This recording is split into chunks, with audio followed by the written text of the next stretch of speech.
So this project was a new middle school building for Overnewton Anglican Community College at their Yirramboi campus, which is on Wurundjeri Woiwurrung land in Keilor. The campus itself is actually situated on the Maribyrnong Valley, which is quite a diverse ecosystem and a really important wildlife corridor throughout that area. As you can see from some of these kind of maps, it's got a really it's got a really strong importance for the wildlife area. But the kind of like this little guy that we saw on a site visit. But the school currently really focuses inward, and part of the master planning process we went through was to try and reframe that focus of the school. There were a lot of rooms and spaces like this one where we had meetings in the master planning phase, and what we really wanted to do was kind of use this building to leverage the focus back towards the valley, which is a really important asset of the campus. The resulting building really took on the slope that the site sort of presented as an opportunity to kind of pick up the focus from the top of the school up the top of the hill and refocus it down towards the Maribyrnong River. And so for the building itself, it was really important to kind of understand that it was going to be viewed from all sides and from the top and from the bottom. So there were really careful considerations in materiality and that. As well as that, we had to fit 15 learning spaces into the floor plate. So it was a really wide, big floor plate. We were dealing with a two-story building, so we had to have a non-combustible external upper story wall. So it really led itself to using essentially just a tin sort of cladding and roofing, particularly as we were working with quite a tight budget for such a big program. And again, just looking at this roof and the way we had to play out all of the falls to kind of make this space work, to make this roof work with essentially no box gutters. So we were looking to refocus the building materiality back to what was around that Maribyrnong Valley to really speak to it. So we had volcanic basalt. We spent a lot of time actually, wandering down along the creek with our little Colorbond swatch samples, trying to work out, I guess, knowing that we were going to have to use a lot of tin on this building, and the color choice was going to be really, really critical. We really were sort of playing with, what colors would work. We ended up landing on terrain, which I guess isn't a traditional sort of design color, but it is very bold color in Colorbond. So seeing this color in the landscape, it just really sat harmoniously.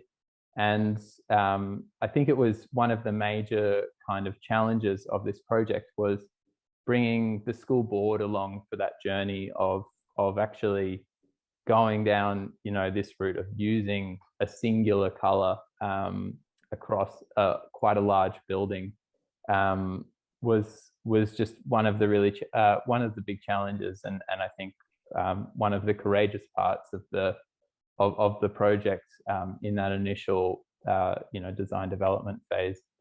The resulting building was really programmatically it was designed inside out. So we were dealing with all of these learning spaces working around a central commons area, and essentially we decided to keep a sort of structured, ordered, heavy blockwork bottom story to the building, and then really punching out with the learning spaces in the upper story to capture the views down the valley, to control sunlight into the building.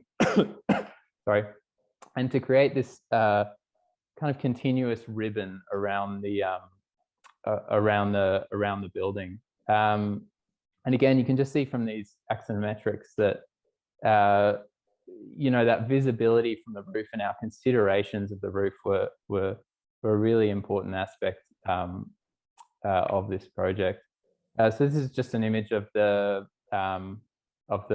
sort of ordered masonry stack bond base to the building, and then we get up into the lightweight framing, which was really a result of cost, what we had to achieve in terms of fire rating and that kind of thing, and really just what we could do to capture those views beyond, and also just the interplay of the roof and looking at ways we could sort of smartly use the roof to minimize things like roof safety ladders and that kind of thing. So controlling all of these different planes that was covering such a wide footprint to give us eaves gutters everywhere, but also to make sure, we had 200 steps between roofs so that we didn't need ladders and cages and that kind of thing. And then really just that central clerestory was really just trying to bring that program of the building up into the outside. That's just from the inside of that clerestory. And of course, it was a building project, so there were challenges with it and coordination issues. But I think the builder really understood the builder really understood the importance of getting all of these finishes right and maintaining that singular form, that we were able to work through these.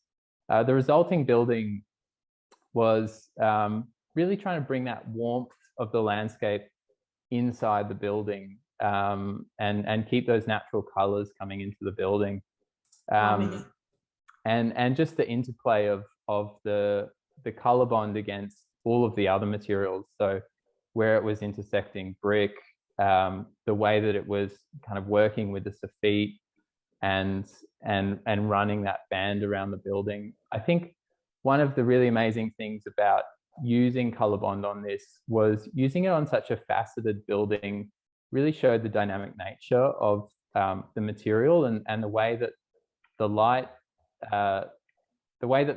just was really catching each of the surfaces differently, and it's a very dynamic and lively building for a building that is a singular color, and I think it's been really effective. And what the college is kind of looking to do is kind of pepper this terrain, Colorbond terrain up through the campus to provide some linkages through to this building. So overall, I think it's been a successful use of this material, and really an approach that wouldn't have been possible to do a building of this scale with, I think, another material in that spot.